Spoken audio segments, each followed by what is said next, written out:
Hello, everyone. My name is Nahed Mansour, and I'm the Senior Manager of Programs at the Gardner Museum. Thank you for joining us today, and welcome to our Three Works program featuring Sharif Bey and Sequoia Miller, the Gardner Museum's Chief Curator. Before I hand it over to Sequoia, I'd like to acknowledge that Toronto is located on the treaty lands and ancestral territory of the Anishinaabe, Haudenosaunee, the Petun, and the Mississaugas of the Credit Nation. The community we work in is the home to many Indigenous peoples from across Turtle Island, and we are grateful to have the opportunity to live and learn on this land. As an institution, the Gardner Museum is continuing to reflect in addressing relevant issues, including the impact of systemic racism in all of our institutions. We stand in solidarity with Black and Indigenous communities that have borne and continue to bear the brunt of state repression in North America. I'll now hand it over to Sequoia, who will speak with Sharif Bey about the theme of quiet, a topic that he explores in his work. And speaking of quiet, you will notice your mics and videos are muted and the chat option is disabled. However, there will be a Q&A following their conversation, so we invite you to please send us questions through the Q&A function at any point. Also, please note that this program is being recorded and live streamed. Hello to everyone joining us through Facebook Live. I'll now turn off my video and mic and hand it over to Sequoia. Thank you, Nahed. Great, hello, welcome everyone. So great to be here today. Super excited for our second in this series of Three Works. And as Nahed mentioned, the artist Sharif Bey is joining us. He's actually here. So Sharif, you can go ahead and turn on your cam and turn on your mic so we can see you. Hey, welcome. Thank you. It's good to be here. Yeah, great. So I'll start off by giving folks a quick introduction to your bio a little bit, and then we can start having our conversation and looking at some artwork. So great. So Sharif Bey is an associate professor of art at Syracuse University, and you're speaking to us from Syracuse, New York today. Sharif has a BFA in ceramics from Slippery Rock University in Pennsylvania, and an MFA in studio art from the University of North Carolina, and a PhD in art education from Penn State University. Sharif is a teaching artist with extensive experience in ceramics and sculpture, as well as art community program and art teacher training. Sharif continues to conduct workshops and facilitates collaborations in visual arts for kids, adults, in schools, museums, art centers, universities, lots of settings, both in the US and abroad. So again, Sharif, thanks for joining us. Really, really delighted to be able to speak with you today. How are you doing? I'm great. I love doing this for a lot of reasons. You know, it kind of gives us an excuse to kind of dust things off, but also, you know, really to kind of, you know, ideas crystallize as you articulate them. And I feel like every time I pull things out and think about what I want to share, you know, I make some new discoveries about, you know, ideas that were either dormant or images or textures that were, you know, vestiges in other works. So it's great. So I hose the floor for you guys. And it's also funny because we're talking about quiet, and not until we started to really think about this theme that I realized, you know, there's a lot of like white noise in my studio. So quiet is relative. So I was like, I got to turn off the AC compressor. I got to turn off the dehumidifier, you know. So right. Now my studio is kind of creepily quiet. So that's interesting. It's a different kind of quiet, I guess. Yeah. So in fact, one place that I kind of thought it would be great to start would be to think about your studio, because this is where you're speaking to us from. You have some work set up behind you, but it's also your workspace. And in a way, quiet is a counterintuitive term for your work in some sense, because your work is very, you know, arresting visually and very articulate visually. And so I think one way to think about this idea of quiet in your work is thinking about the space that contains you and contains your ideas, I suppose, as you work through and come to understand what it means to articulate your ideas visually. So I'm wondering if you could maybe, before we go to specific works, maybe speak to this idea of what the studio means to you as a space, and if it is connected not just to the literal sense of quiet with the various interruptions and whatnot, but with the sense of quiet in terms of a container or a place of solitude. Well, I hate to be one of those academics that references my own publications, but go for it. Go for it. Probably about 5 or 6 years ago, maybe it was longer, I wrote an article in the Journal of Art Education that talks about, how we cultivate space. And I kind of contextualized that within my own journey. I have, believe it or not, I have 12 brothers and sisters. I have 50-something nieces and nephews. I was one of the later part of the litter. I was, my mom and dad had kids from 1950-something into 1970-something. So needless to say, quiet is relative, right? Right. And I also realized that, and of course, having privacy is relative too. So, some people are happy just to have a hope chest in a corner, where other people have their own room or their own condo or their own house. So when I got my own, dorm room or my own little niche as a BFA student, where I can hang up posters or, pin things up, I mean, it was a really big deal for me. And I also want to note that, again, having all the kind of racket and noise and grandkids and people wrestling behind you, I realized that even now I have 3 children who are really growing up now, teenagers and beyond now, but I'm able to kind of lock in a certain way to where sometimes it's almost dangerous because I don't hear anything when I'm working. So I'm really kind of gifted in that I can divide my attention and find that solace in process. And I think that's really important too. And some people look at certain works and it feels tedious, but when something becomes kind of a stream of consciousness, it's really about how we frame that process or technique in our mind. So somebody look at something and say, wow, look how intricate that is. But when you're kind of in a flow, you're just doing what you do. And it's not like I'm looking at how many steps it takes to get to the top of the mountain, as much as I'm really kind of being, in the moment.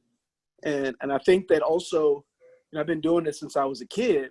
I also like to say that I think that as at least for my case, as I grow older, I find that I become more patient and more content with just the blessing that I can still do this, without having to, to go somewhere or to beg somebody or to get somebody to open the door. I mean, it's really a gift. But when I say that, I'm talking about I garden and I forage for mushrooms and I fish. And I'm thinking about when I was a kid, try to trim 50 bowls when I was in my early 20s. It wasn't that I couldn't do it. It's just that the level of patience it would take, I would just kind of start poking through them and just really not, it's more like I'm thinking about what I'm getting done and not what I'm doing. And I think that, the same way, I go out and I garden every day and I just want to see something sprout, and I just look, and I'm really interested in every single element. I'm not just where are those damn vegetables, So, right. So I think that that's something I attribute to being 46 as it compares to being 16. And I just remember just wanting to get this thing out of the kiln. And that being, I'm thinking about that even before I even wedged the clay. Right. I really love that phrase, what I'm getting done versus what I'm doing is a wonderful way to articulate that difference. And also thinking about what you've just been talking about, this notion of quiet as being something that you find within yourself rather than an external condition, right? It's not that you're quiet because you're alone or because you're in a certain kind of space, but you're quiet because you've created a certain kind of mental space for yourself. It's pretty powerful. Well, I appreciate that. I mean, the other thing that I talk about in almost every platform I have is I talk about art as noun versus art as verb. Two very different things. One is kind of, it's in the present, and the other appropriation I love that I use for my students, that says, ask not what you can do for art, but what art can do for you. So So as opposed to thinking about where this is going to take you, like I'm just, as I said, I'm just really grateful for what it's done for my spirit and what it's in turn been able to do for other people. And it's really like, just like fishing, you know, I can come down to my studio and work and find that revitalization and that reflective space. I mean, it's really a form of self-healing for me. I don't think everybody feels that way, but for me it is. Wow. So in a way, you're speaking to the capacity or the power of art to kind of open up a space for quiet or for quietude, both as a maker and as a viewer, that encountering or looking at or engaging with artwork can bring us into that quiet space. Yeah, because for me, it's about obviously for a lot of people, it's about asking questions.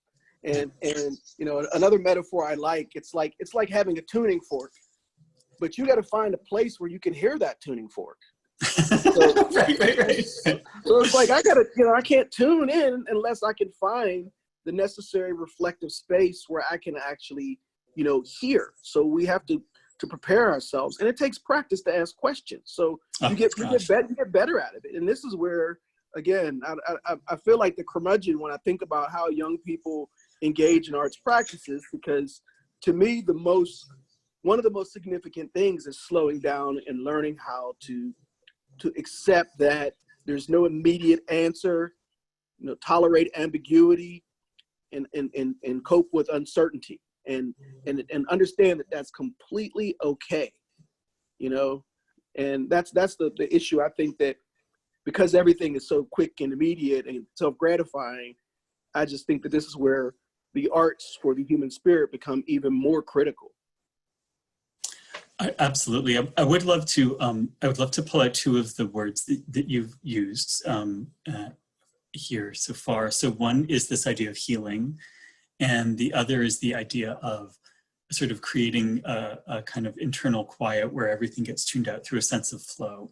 So if healing and flow, I think these might be two great words to turn our attention to one of the artworks behind you.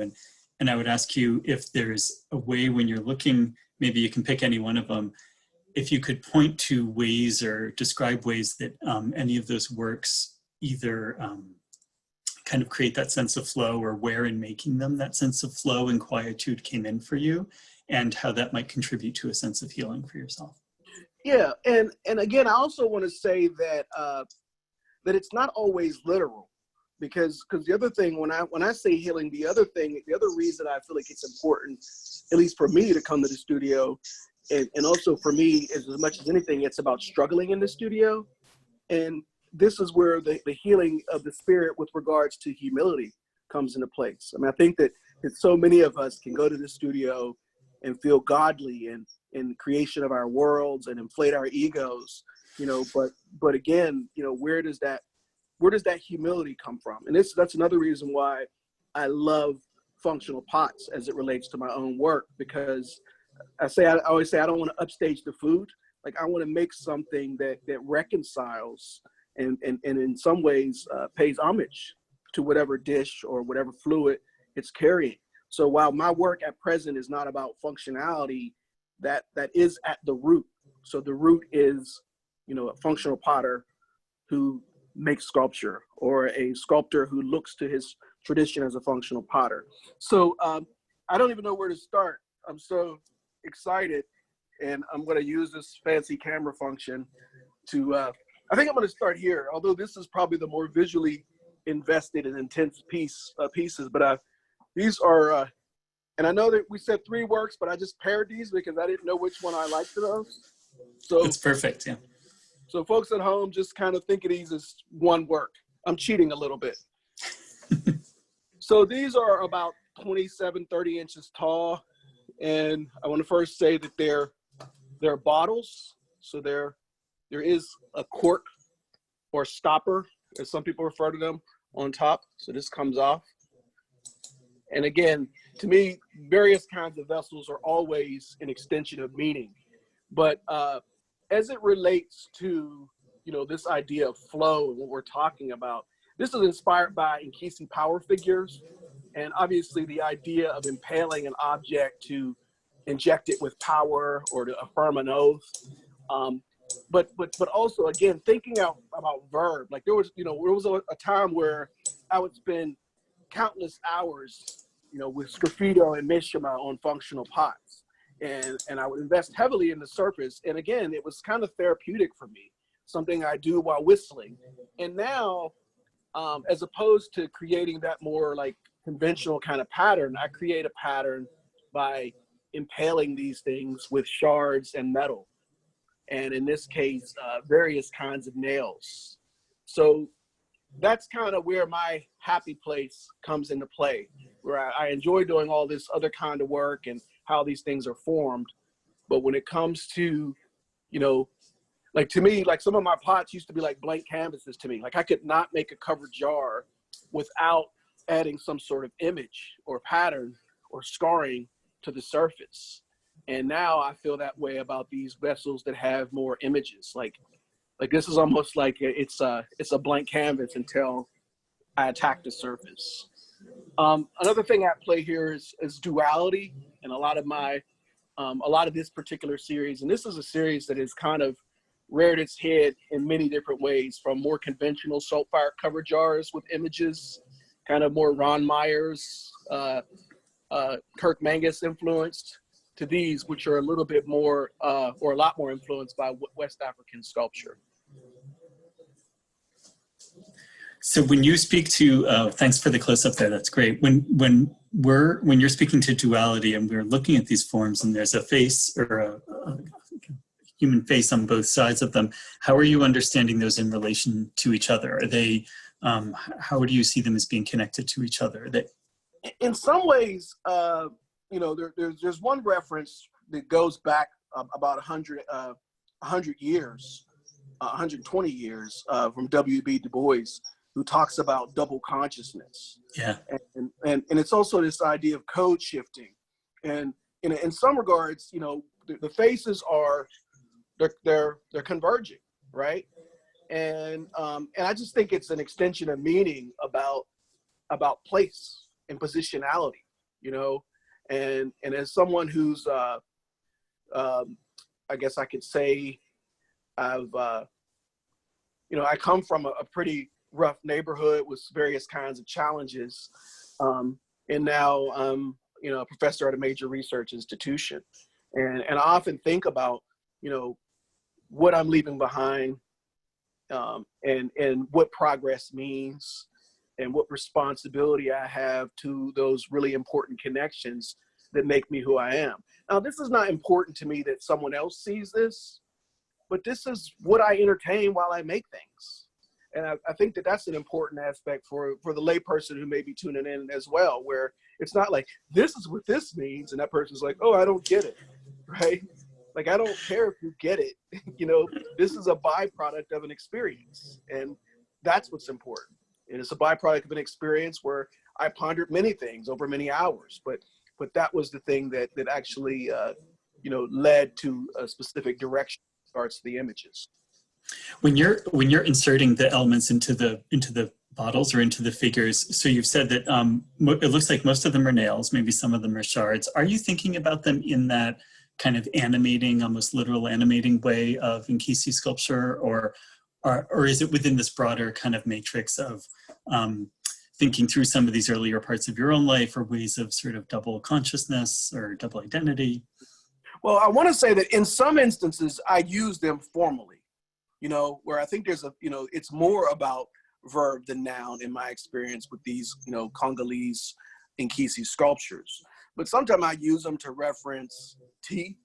I use them to reference hair, facial hair, pubic hair, eyebrows, eyeballs, so I use them as a source of information, just like I would use an incised line or an embellished coil, but at the same time, there are other references. So to me, I think of that kind of mashup when I make these things. Yes, it's inspired by pottery. Yes, it's inspired by West African sculpture, certainly inspired by formalism, modern sculpture. That's also a really important aspect of my repertoire, because I do make formal decisions about these things as it relates to balance and negative space and surface. So, so to me, again, as a byproduct of the African diaspora, you know, I feel like I'm able to explore unique intersections of identity and inspiration. Yeah, absolutely. Fantastic. I guess one other question that comes to mind is one of the few visual artists who has a PhD, certainly in ceramics and in the US. I'm thinking about inspiration and research and sort of where they come together. And so obviously you have a commitment to research through your academic work and a commitment to writing. And I'm wondering, when you're making sculpture, when you're working in your studio, and some of these images and ideas are coming through your head and coming out your hands in some sense, how much, or what's the obligation, or what's the connection that you feel, say, to the historical works, like to the Nkisi sculpture? How do you feel, in the way that if you were working on an academic paper, you would have one certain kind of responsibility, I would say, to those objects, but as an artist, it seems like you have a really different one. I'm curious how you see that balance of inspiration and research. Well, it's really interesting because, you know, in some ways, you know, somebody could say it's irresponsible not to know, you know, the extent, or to what extent one should know about any genre or process or history before one picks it up, right? So that's a question. And actually, you know, my dissertation title was The Social Responsibility of the Black Artist. Yeah. So, you know, what happened is I grew up as an arts kid, right? And I went from, you know, making functional pots with Warren McKenzie and firing with Paul Soldner, to going off to art school and traveling the world. And then I got to this point where you know, hell's breaking loose back home with gang violence and police brutality and all these other things that plague our inner cities. And I said, what the hell does what I'm doing have to do with that world? And I said, I can't possibly be the first person that ever asked himself that question. And, you know, that became my dissertation topic. So I started to look at, you know, precedents where people ask these kinds of questions. And the very question that you asked, you know, what responsibility? So now people can take DNA tests and still approximate where they may have come from, or, you know, what their genealogy is. But as again, what I discovered and accept now is that there is now a significant tradition of people asking that question without, you know, something being exacting or specific. So we can go back to John Biggers. We can go back to Augusta Savage. We can go back to Aaron Douglas. You know, we can go back and think about precedents where people were asking these questions. What is my relationship to African sources? Or how about this? African sources that are mediated through white institutions. Right, or through modernism, right? Yeah, totally. Or modernism. So, you know, what if I found this at the flea market before Picasso did, right? Yeah. or what if I discovered this before it made its way on this side of the ocean? So I think about this kind of interface with inspiration. And again, when I say that there's already a precedent, I'm specifically talking about, you know, about 100 years ago during the Harlem Renaissance, where all of these kinds of questions. And then of course, there's also a kind of renewed interest in works by African-American artists. So again, it's kind of like, we'll hope that we recover in terms with regards to the markets and everything. But 100 years ago, or a little bit less, it was the crash of the stock market in 29 that really kind of put that whole thing on its ass. But prior to that, you know, there was a market and philanthropic support for artists of color to pursue these questions. And people like Albert Barnes and Andrew Carnegie and William H. Harmon. And, you know, these folks were supporting people in asking those questions and giving them platforms and grants to do it. So here we are 100 years later. What I'm trying to say is that I like to look at them as my entry point into that conversation, as opposed to me trying to figure out, you know, how much of, you know, Angolan ancestry I have. And, yeah, sure. and what my relationship is to those influences. And I think they're interesting, but most of the time I will either look at them formally or I'll relate the content to the present. And that becomes my way of mediating it. So if I'm affirming an oath or injecting power into these, I like to think about, you know, what purpose they would serve in our present society, as opposed to speculating, you know, what it would in its original context. Yeah, absolutely. Wow, cool, amazing answer. I guess one of the thoughts that comes to mind is the idea of this relationship or this inspiration or this knowledge not being static. It's not like you position yourself in one point relative to, say, historical African sculpture, or relative to your own kind of genetic makeup, or relative to 100 years ago in Harlem, because things change. And so in a way, you're asking at this question of like, how are these objects useful now, and what's their relationship to the present, is allow space for that kind of dynamism, for that changing understanding of of what inspiration really and research and all of this means to you. And that prompts the obvious question of like, well, how do these relate to the present?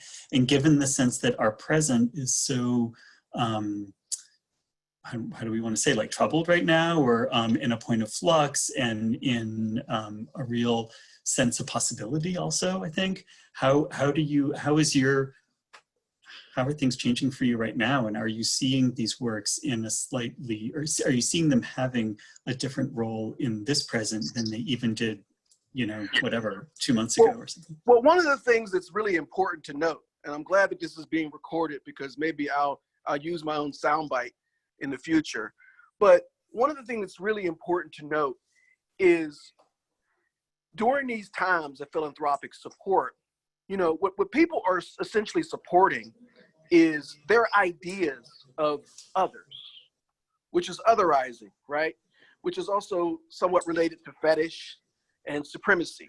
So I'm going to help you figure out who you are, right? And my notion of who you are is what I'm using to frame who I support. So when I talk about fetish, that's something that I'm very cautious of. You know, I don't want to be the, you know, don't get me wrong, I'm not turning down any paychecks. But at the same time, what I'm cautious of is being denied my own complexity. So I don't want to be the one-liner. I don't want to be somebody you can summarize based on, you know, what you think about my cultural, social political heritage, you know. And I think that that's dangerous for a lot of reasons, but it also in some ways strips me of my own agency. So I want to be able to say something about me that you haven't read or that people haven't told you. And I want that, like you said, there's a continuum. So when I address these things, you know, it's almost like what I love to think about is I'm also an avid cook. And I talk to my kids and I make these jokes about who I'm pulling into the room when I cook. And there's no, especially now, you know, there's no real, there's no rules. You know, we hosted a Chinese exchange student for 2 years, and, you know, it really kind of expanded our spice rack, right? Right. And, you know, and it's kind of funny because I'm like, she's in the kitchen and I'm like grabbing these things and throwing them in omelets. And she's like, we don't do that. I was like, well, it's awesome in omelets. I sure as hell do, you know? So to me, it also gives me the benefit and the unique interpretation by way of my own lived experience.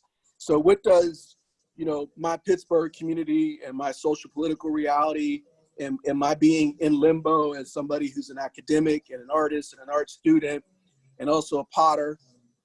So then suddenly, you know, I'm working on this Nkisi inspired thing, you know, and I pull Ron Myers and Norm Schulman and Kirk Mangus into the room, along with Konstantin Brancusi. Right.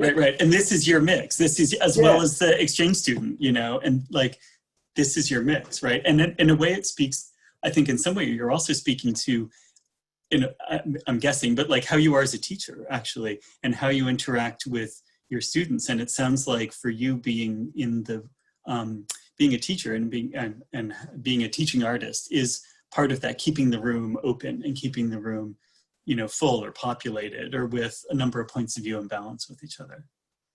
Well, I mean, I think that it's almost like getting to know someone, you know. If we have our convictions, we have our history, we have those experiences that resonate and continue to reinforce our convictions, but we're not finished becoming, right? Yeah. Therefore, you know, in no way, shape, or form should you feel like, you know, your artwork has to be static in any way, shape, or form.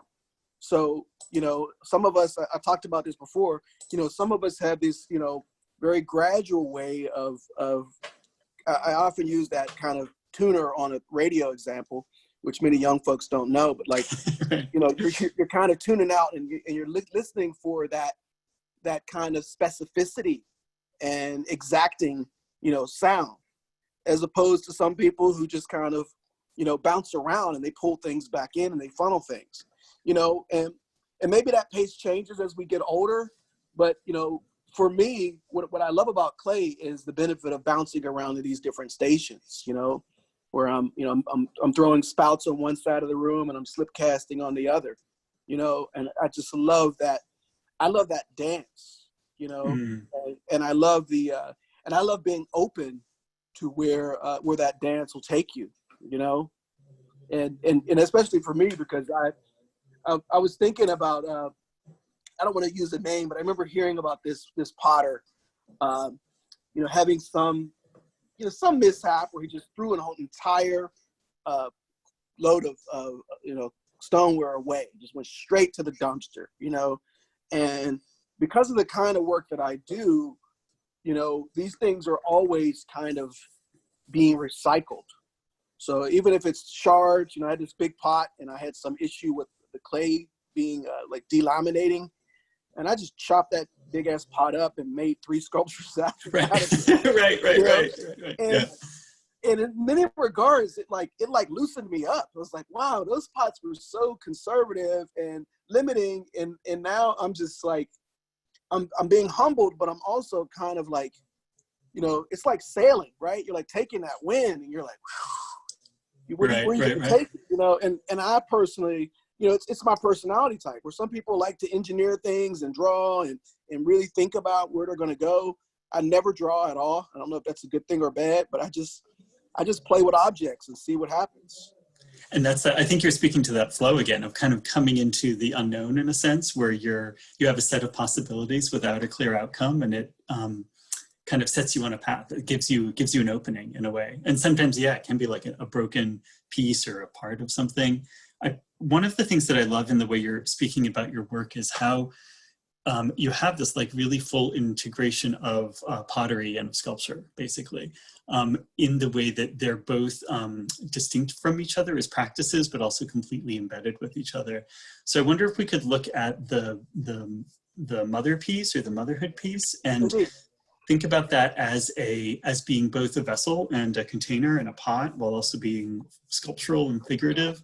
And how are you thinking about the balance between kind of the pot form and the figure of the sculptural aspect of the pot form? Now this piece is, I can't pawn off as a vessel because it doesn't have an opening. But it is certainly inspired by the stirrup form, you know, so I wanted to kind of, that's my disclaimer first.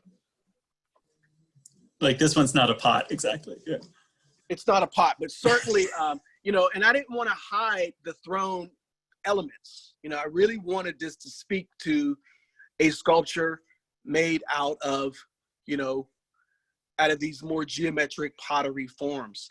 And it's kind of funny where the other thing that I often encounter is this notion of ancestral memory, where I don't do research on a lot of these things, and I'm playing and I come up with some things, and it's pretty funny. So these breasts, I had a whole tub of them in a plaster, like a Rubbermaid container, and I wasn't sure what I was gonna do with them. I just kind of made breasts for a couple of afternoons in a row, and I started to integrate them into this form, and I saw like I think it might have been like an Instagram post from Simone Lee, and it was like some like water vessel from South America, somewhere in South America, and it had like the exact breast form on it, you know, and it's just so, I mean, like the surface, everything about it was just exact. And I didn't think about where these came from or whether I dreamed them up or not,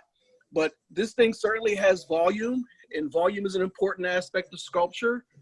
And then there's also that positive negative space that's unique to the stirrup form, you know, where this kind of becomes, you know, also think about how, you know, how these things, see, the thing that I love about how pottery informs sculpture is it gives us a unique insight into thinking about how objects are created in proximity to our bodies. So we think about that in sculpture, you know, certainly, but the idea of it's something more practical, like, you know, how we relate to something, that intimacy. And I think sculptors can learn a lot from potters for that reason, you know, and we think about different kinds of handling of different kind of objects, you know, here we have the giant, you know, North American, Italian, American pasta bowl, you know, it's freaking huge and it's very dense and it needs to take a beating because it gets a lot of use every Sunday, you know, and comparing that to like a fine china that is only used during holidays. So in making this form, you know, as much as anything, I wish I could put the camera down so I could show you, but like, I like the idea of how we pick this up. You know, in some ways it's like picking up a baby, you know, the idea of lifting up a toddler or something like that. But I love the idea that the volume obviously relates to the form. And this also speaks to this idea of cradling, which is also, I think, a very kind of sensual, formal resolution. Right, cradle is like a safe container, as a zone of kind of safety and quiet. Actually, we could say. I love the idea that you're thinking about like how you pick your sculpture up, right? Like that. Like that's a key. I mean, that I think speaks to your investment or your kind of deep connection to the material of ceramic, really, or of the sense of the connection of the making with your hands and the finished object, because how you pick it up is like clearly part of what what interests you as an artist. And even if one is not picking it up, it's made like it feels, and and I think that's a really important thing. Like it's made to feel a certain way, and those kind of considerations are really important. I mean, and the other thing is like visual weight. Sometimes we can look at something and we could get a notion of how dense it is by the way it feels. Now, when something is inflated versus something is deflated, it feels very different, right? And it can be the same object. It's kind of like posture, right? So I love the idea of I mean, this is not implied volume, it is volume. But I love the idea of using actual volume in that regard. Yeah, I know. It's like, that's the best thing for me about clay and about ceramics, is that it's like, it's not a representation of the thing, like it is the thing actually, while also being about being the thing, right?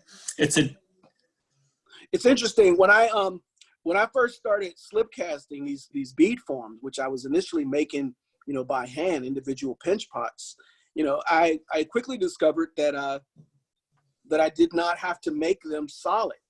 And believe it or not, what I was doing is I was actually making them hollow, the molds, and then stuffing plasticine in them. Because it was so important to me that it was a genuine representation of volume. It was like a full thing, yeah.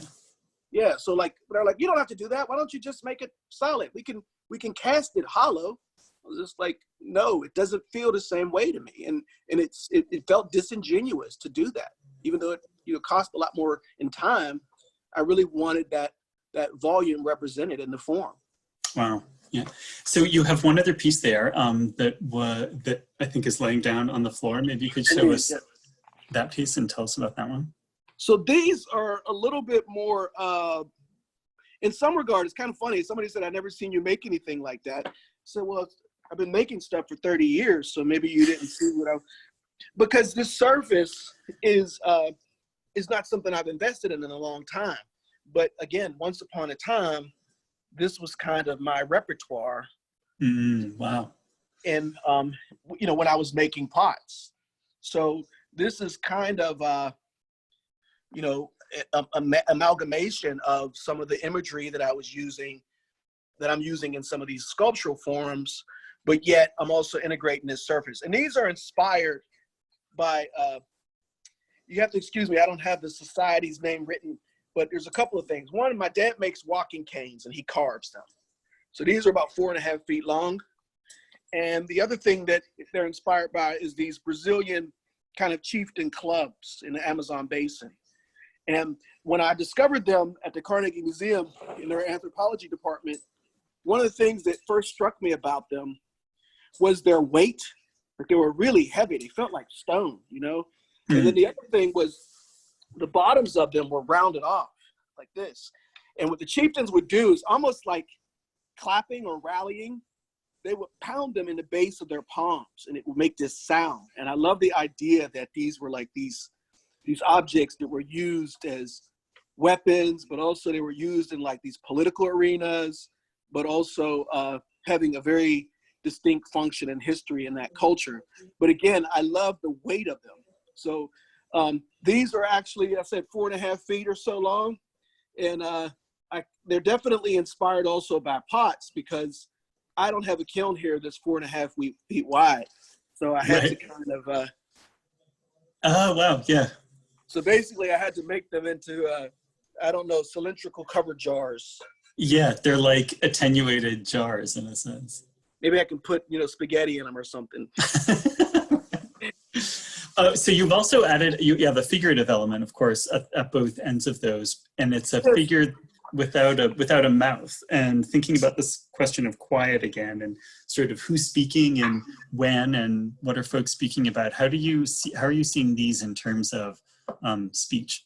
Well, excellent question. So first, I want to note that these things are converging and not diverging, right? So there's a face on each end. So we still have this duality thing playing. And while there's not a mouth, I'm actually looking at these bands as like language. So this is like this is kind of like a mediation between this guy and this guy. So when I think about the space in between, and the strata and the symbols and the surfaces and the colors, this is intercourse. This is conversation. Wow, that's amazing. It's so different from the jars, where it's sort of head to head, like back of head. It's almost like brain to brain in a way. And I love the idea of the length of this as being something that's held between the two of them, like speech or like a conversation or a negotiation. And this is also, there's a couple other references, the Tower of Babel, or, 3,000 languages spoken on the continent of Africa. So there's a lot of this colorful language.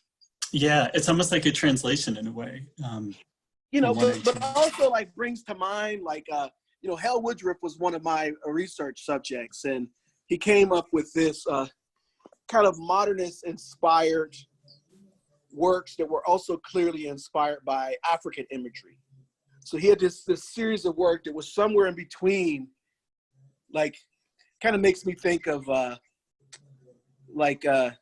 somewhere between non-representational and modern and representational, where he was kind of mediating these African symbols on his way to abstraction. It kind of makes me think of Philip Guston. There was something surreal and painterly, but they were called Afro emblems.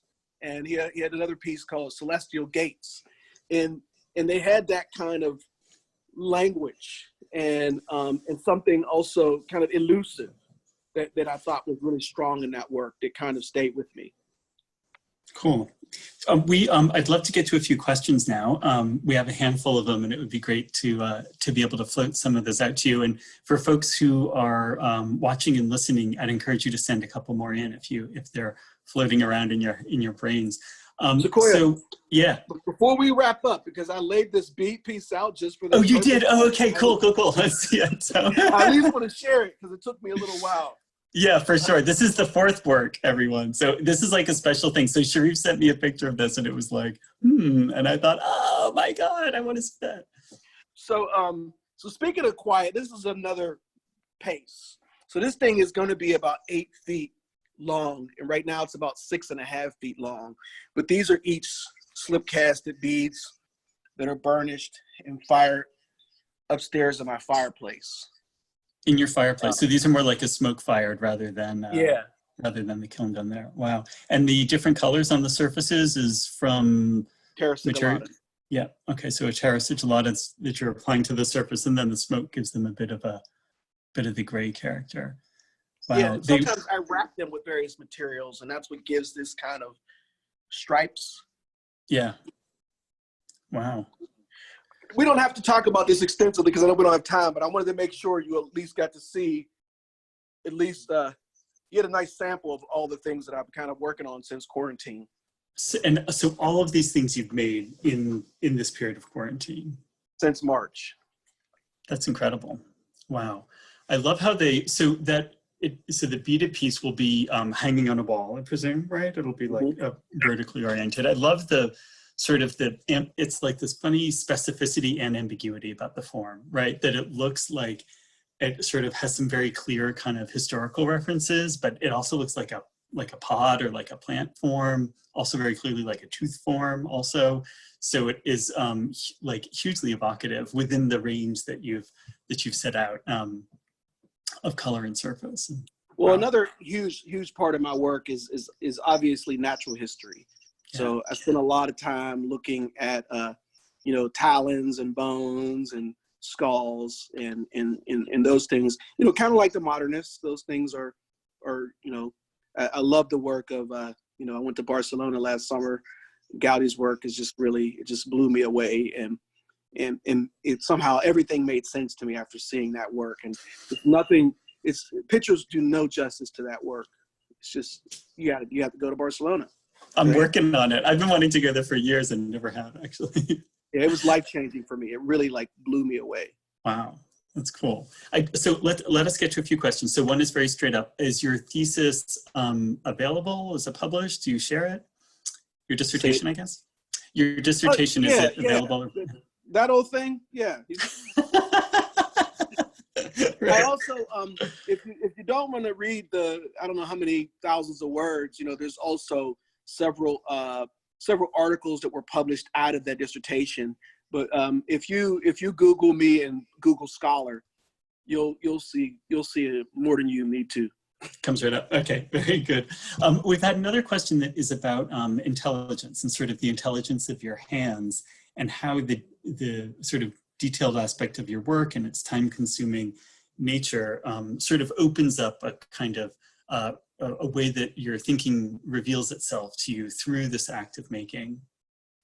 And so the question has to do with whether you could speak to this question of the kind of embodied intelligence and how the time relates to this process, to this kind of slowing down and understanding your own thinking through the act of making and this idea of flow. Yeah, I mean, for me, one of the things that I kind of discovered from doing some of these, Zoom interviews is I've been an active maker since before I was an adult, and I was also pretty intense. I started seeing these workshops at the Manchester Craftsmen's Guild. The program was then the best kept secret. So it was pretty much more like an artist residency where it was me and Josh Green, who you probably know, was then the kind of head of the program.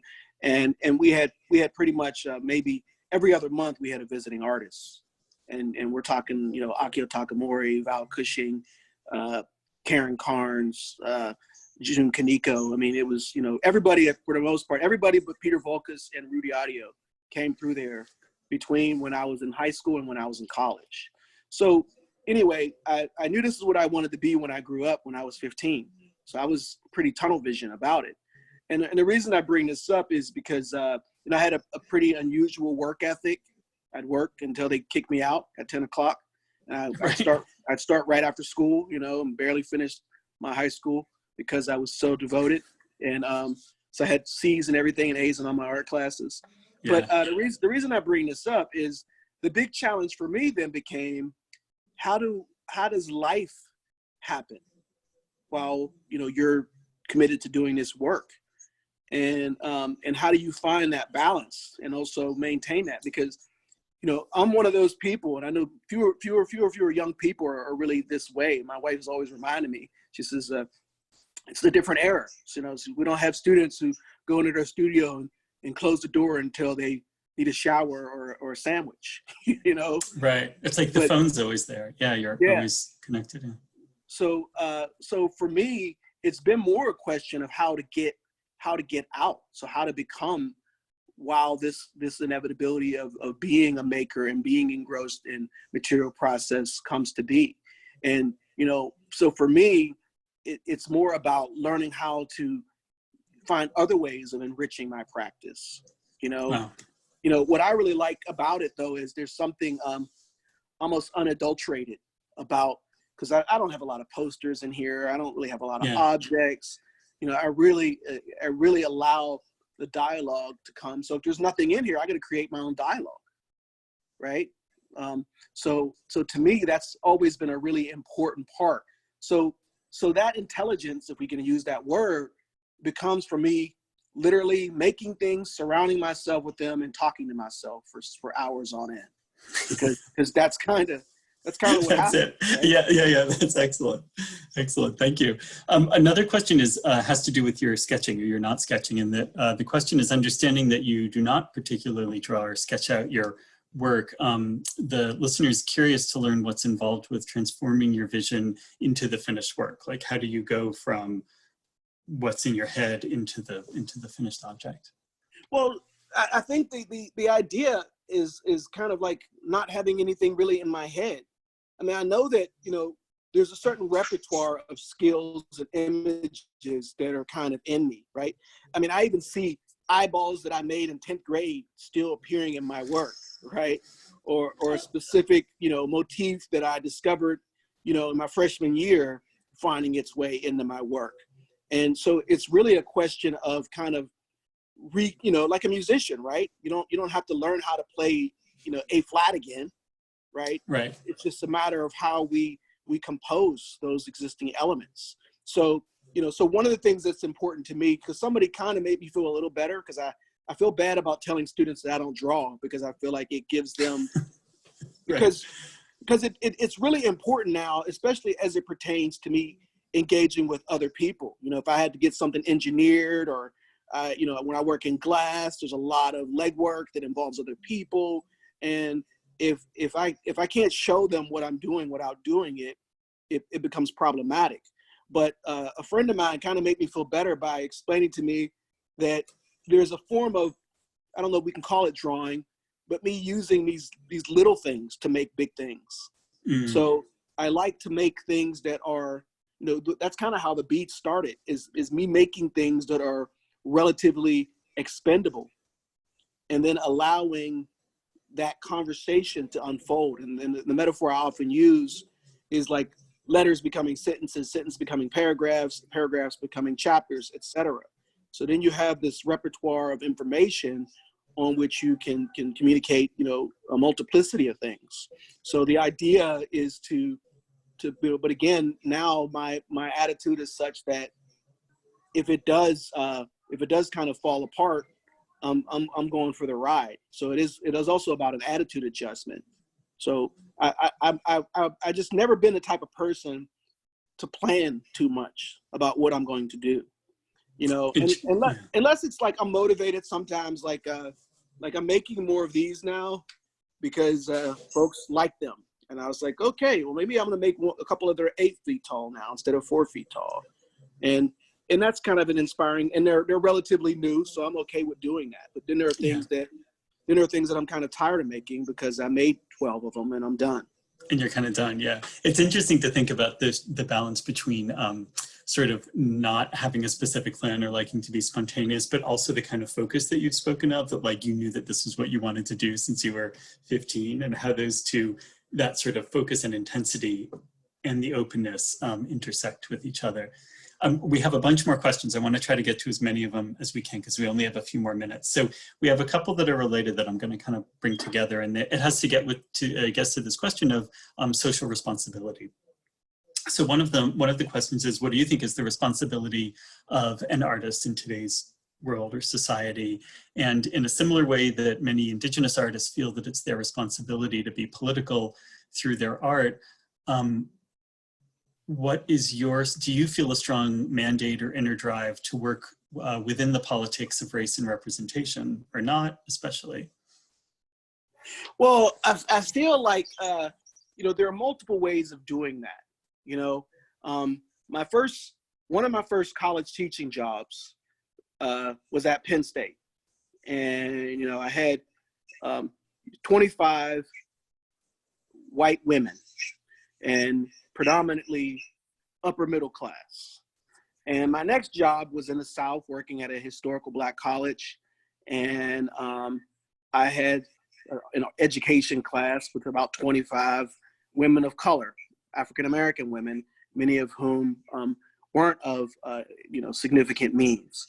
And I realized also, though, in talking to folks, we're all combating the limitations of a shrinking worldview. So I can't not represent a man of color in any way. So it is said that all teaching is political, right? Yeah.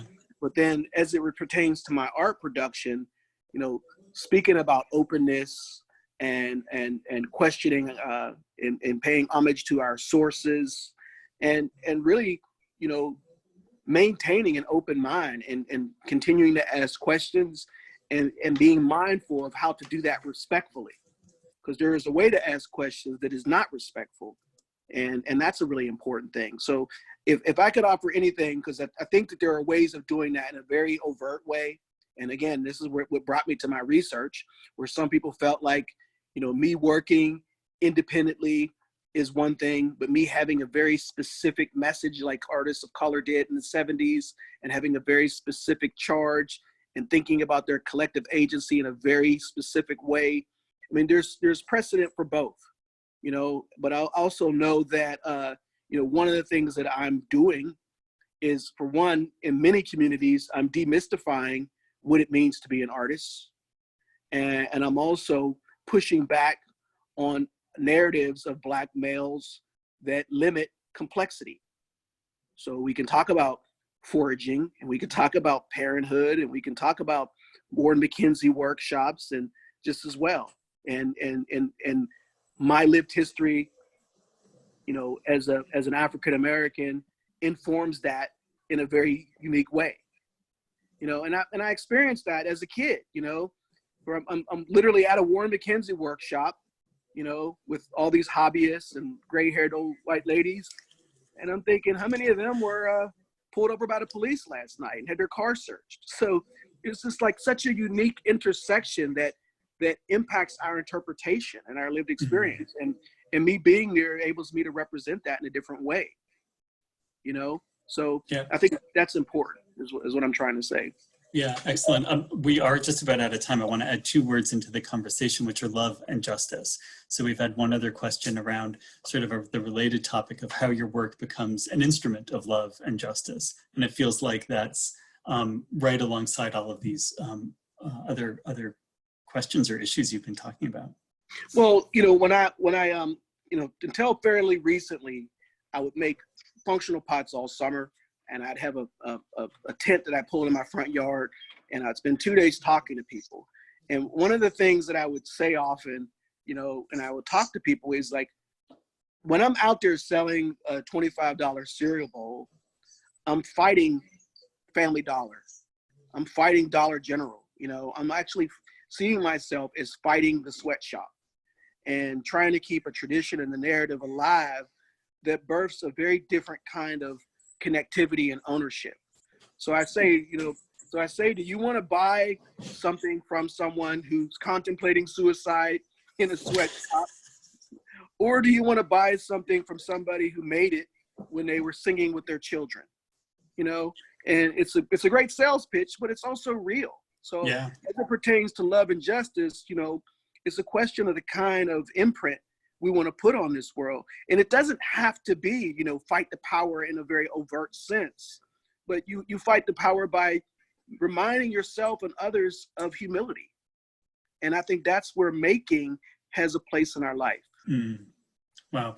Excellent. That's a really, really wonderful place to end, and a fantastic conversation. Thank you so much for taking the time to be with us today. This has been really, really wonderful. Thank you. And thank everybody for tuning in. I appreciate you guys. Yeah, absolutely. Thank you all for joining. I want to remind folks that we have a few more of these coming up. We have, let me see if I can bring it up here. We have next Tuesday on June 30th, we have an Instagram Live event with Mariko Patterson. And next Thursday, July 2nd, we'll be talking about fragments within 3 works of Samir Farouk. So thank you again, Sharif. It's been really fantastic talking, learning from you, seeing your works. Really appreciate you being here. And thanks again to everyone for joining us. Have a great afternoon. Take care, everybody. Okay, bye-bye.